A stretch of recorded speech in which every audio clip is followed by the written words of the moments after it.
Dans la préfecture de Vaud, les femmes bénéficiaires du Crédit Fonds National de la Finance Inclusive, FNFI, et de la Fondation Zidula sont en joie. Elles sont rangées derrière la tête de liste du parti présidentiel pour les législatives et régionales du 29 avril 2024. Elles rassurent Madame Daubé du vote à 100% en faveur du parti dans la préfecture. Lire la suite. Ce sont des femmes très mobilisées et qui font des témoignages qui se veulent rassurants pour la tête de liste Unir Vaud et les autres candidats. Elles promettent leur vote pour les candidats du parti présidentiel à 100%. Depuis l'entame de la campagne électorale, l'approche de proximité de la tête de liste Unir Vaud, Madame Victoire Tomoga Daubé et les autres candidats pour le double scrutin a permis de toucher du doigt l'impact positif que les crédits du FNFI et de Zidula chez les bénéficiaires.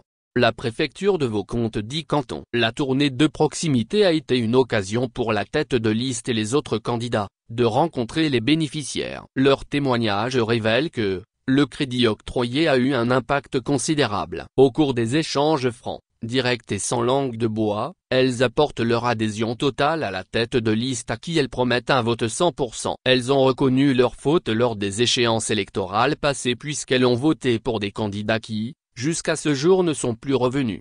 Madame Daubé, il faut nous pardonner, cette fois-ci, nos yeux sont ouverts. Votre soutien nous a permis de surmonter notre vie de misère, à vous les femmes à chaque localité visitée. Aujourd'hui, grâce à vous, nos enfants n'ont plus de difficultés à aller à l'école. Nous vous promettons 100% le 29 avril prochain, font savoir les femmes. Même son de cloche à Bocaux avec une autre bénéficiaire qui revient sur les actions concrètes de Madame Daubé en faveur des femmes. Nous les femmes, Madame Daubé a beaucoup fait pour nous. Des machines presseuses du manioc, des bassines et Citra, nous avons bénéficié de tout cela gratuitement. Ce jour est une journée de joie. On ne remercie pas son bienfaiteur par le revers de la main. Non. Pour cette élection, je demande à ce que nous autres femmes pour voter Unir Vaud, exhorte cette femme lors de la rencontre de proximité à Bocaux.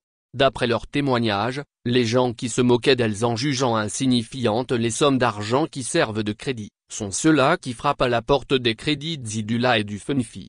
Cette fois-ci, le voile qui a barré notre visage est enfin levé avec les actions du gouvernement et du président Forgnel Simbé à travers Madame Daubé. À vous Madame Fidèle Akosiwa, voir photo ci-dessous, 41 ans, mère de 8 enfants. Madame Fidèle Akosiwa ne cache pas sa joie en rencontrant Madame Daubé à Tsionu. Le crédit de la Fondation Zidula a permis aujourd'hui à Dame Akosiwa, membre du groupement Milehob, de scolariser ses enfants et d'envoyer ceux qui veulent apprendre un métier.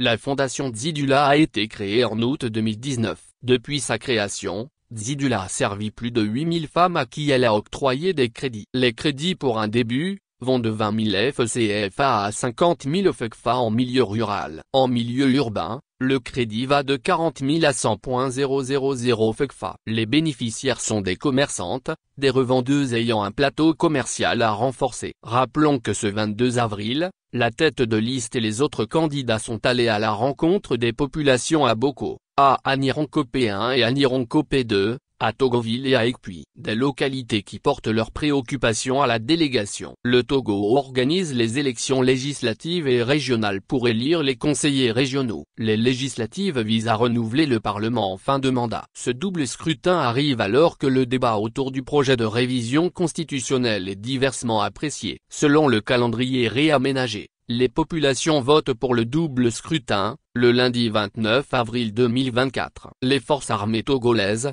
les forces de sécurité, des forces paramilitaires et de la réserve opérationnelle votent par anticipation le vendredi 26 avril 2024. Rappelons que, la campagne électorale qui a démarré ce 13 avril, prendra fin le samedi 27 avril 2024 à 23 AH 59 MN.